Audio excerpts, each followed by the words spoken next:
সন্তান ইমান বাঁচা, দৃষ্টিভঙ্গি না পারলে ইমান বাঁচবে না, ইমান মারা যাবে।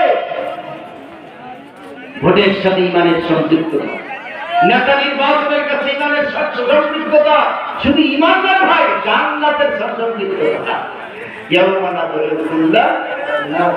ইমান ওই নেতাদের সব আপনাদেরকে জান্নাতে নিয়ে যাবে, অথবা ওই নেতা সব জাহান্নামে নিয়ে যাবে। আপনি মনে করবেন ভোটটি চলেছি, একটা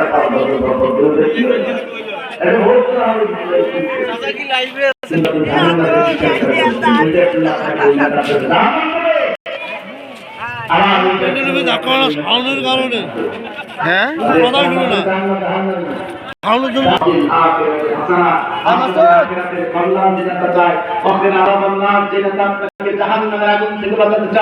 সেই নেতাকে আজকে ভোট দিতে হবে, নির্বাচিত করতে হবে, ঠিক কিনা বলেন?